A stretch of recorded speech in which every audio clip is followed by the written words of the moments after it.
കാരുണ്യാഭിഷേകം, ആരാധിക്കുന്ന ജീവിതങ്ങൾ കാരുണ്യാഭിഷേകം, കാരുണ്യാഭിഷേകം.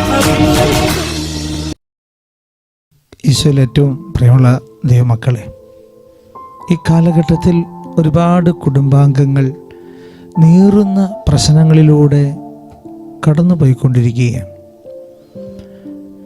ഈ 2 ദിവസത്തിനുള്ളിൽ 7 വ്യക്തികൾ ആത്മഹത്യ ചെയ്യുവാൻ അവർ നിർബന്ധിക്കപ്പെടുന്ന ഒരു സാഹചര്യത്തിൽ ആയിരിക്കുന്നവരെ കണ്ടുമുട്ടുവാനും സംസാരിക്കുവാനായിട്ട് വന്നു.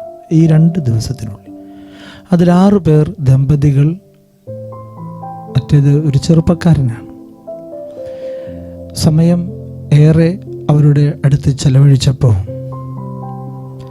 എനിക്കൊരു കാര്യം തിരുവചനത്തിലൂടെ മനസ്സിലാക്കാൻ കഴിഞ്ഞത്, വിശ്വാസം ആഴങ്ങളിലേക്ക് വേരൂന്നണം എന്നുള്ളതാണ്. വിശ്വാസത്തിൻ്റെ കുറവ് വരുമ്പോൾ നാം പെട്ടെന്ന് ആടിയുലയാൻ തുടങ്ങും എന്നുള്ളതാണ്.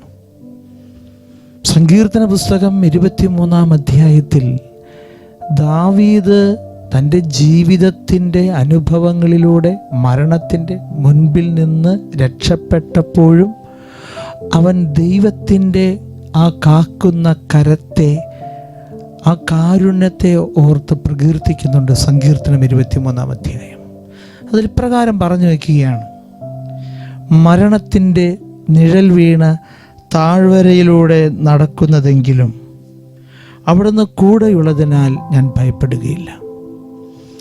ചില ജീവിത സാഹചര്യങ്ങളിൽ സാമ്പത്തികമായിട്ട് ഒരുപാട് കടബാധ്യതകൾ കടന്നു വരുമ്പോൾ ചില മക്കൾ ജീവിതം ഉപേക്ഷിക്കാൻ തീരുമാനിക്കുകയാണ്. അല്ലെങ്കിൽ ആകെയുള്ള മകൻ പെട്ടെന്ന് മരിക്കുന്നു, അപകടം സംഭവിക്കുന്നു, അല്ലെങ്കിൽ ഏതെങ്കിലും തരത്തിലുള്ള വിധത്തിൽ മരിച്ചു പോകുന്നു, അല്ലെങ്കിൽ മരിക്കാൻ ഒരുപാട് കാരണങ്ങൾ. പക്ഷെ ജീവിക്കാനായിട്ട് പ്രിയമുള്ളവരെ, അതൊറ്റ കാര്യമേതുള്ളൂ, അത് യേശു എനിക്ക് വേണ്ടി മരിച്ചിട്ടുണ്ട്, ഇനി ഞാൻ മരിക്കേണ്ടതില്ല. കർത്താവ് എനിക്ക് വേണ്ടി മരിച്ചു. എൻ്റെ ജീവിത സാഹചര്യങ്ങളിൽ പൊള്ളുന്ന അനുഭവങ്ങളിലൂടെ കടന്നു പോകുമ്പോൾ എൻ്റെ മുൻപിൽ എൻ്റെ ഈശോ ഉണ്ട്. ആ ഈശോയ്ക്ക് എന്നെ സഹായിക്കാൻ പറ്റും എന്ന് നാം തിരിച്ചറിയണം. ഞാൻ പർവ്വതങ്ങളിലേക്ക് കണ്ണുകൾ ഉയർത്തുന്നു, എനിക്ക് സഹായം എവിടെ നിന്ന് വരും? അതെ പ്രിയമുള്ളവരെ, ഈ ദിവസങ്ങളിൽ ഒരുപാട് പ്രാർത്ഥനാ സഹായം ആവശ്യമുള്ള കുടുംബാംഗങ്ങളെയാണ് അച്ഛൻ കണ്ടുമുട്ടിയത്. ഒരുപാട് പ്രയാസമുള്ളവർ, ഭാരപ്പെടുന്നവർ, അവർ കർത്താവിനെ ഇടയനായി കാണാത്ത പക്ഷം അവർക്ക് സമാധാനം ലഭിക്കില്ല.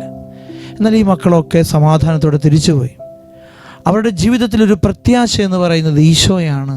ആ ഈശോയ്ക്ക് എൻ്റെ ജീവിതത്തിലെ പ്രശ്നങ്ങളെ പരിഹരിക്കാൻ കഴിയുമെന്ന് ആ ജീവിതങ്ങൾ എന്നാണോ തിരിച്ചറിയാൻ തുടങ്ങുന്നത്, ആ വിശ്വാസത്തിൽ എന്നാണോ മുന്നോട്ട് ജീവിക്കാൻ തുടങ്ങുന്നത്, അപ്പോഴാണ് ജീവിതത്തിൽ കർത്താവ് ഇടപെടുന്നത്.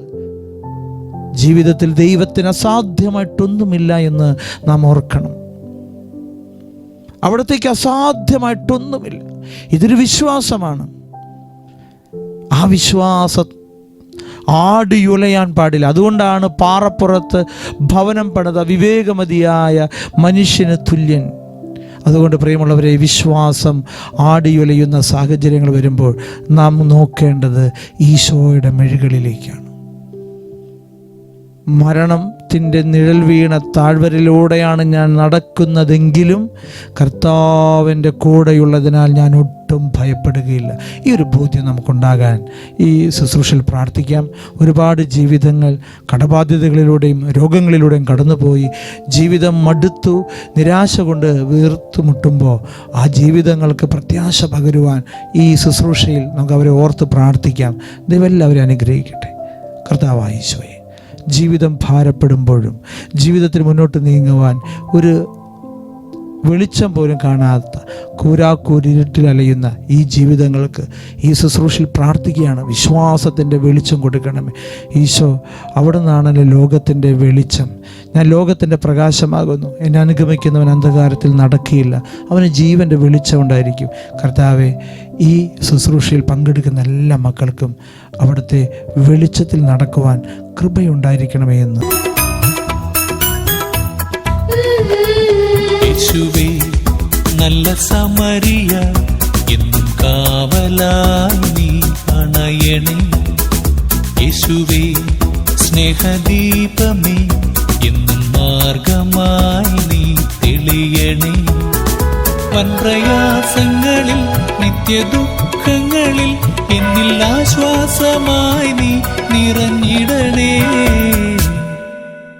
യേശുവേ നല്ല സമരിയ എന്നും കാവലായി നീ അണയണേ. യേശുവേ സ്നേഹദീപമേ എന്നും മാർഗമായി നീ തെളിയണേ. പരിശുദ്ധ പരമദിവ്യകാരുണ്യത്തിന് നേരം ആരാധനയും സ്തുതിയും പുകഴ്ചയുണ്ടായി. പരിശുദ്ധ പരമദിവ്യകാരുണ്യത്തിന് നേരം ആരാധനയും സ്തുതിയും പുകഴ്ചയുണ്ടായി. പരിശുദ്ധ പരമദിവ്യകാരുണ്യത്തിന് നേരം ആരാധനയും സ്തുതിയും പുകഴ്ചയും ഉണ്ടായിരിക്കട്ടെ.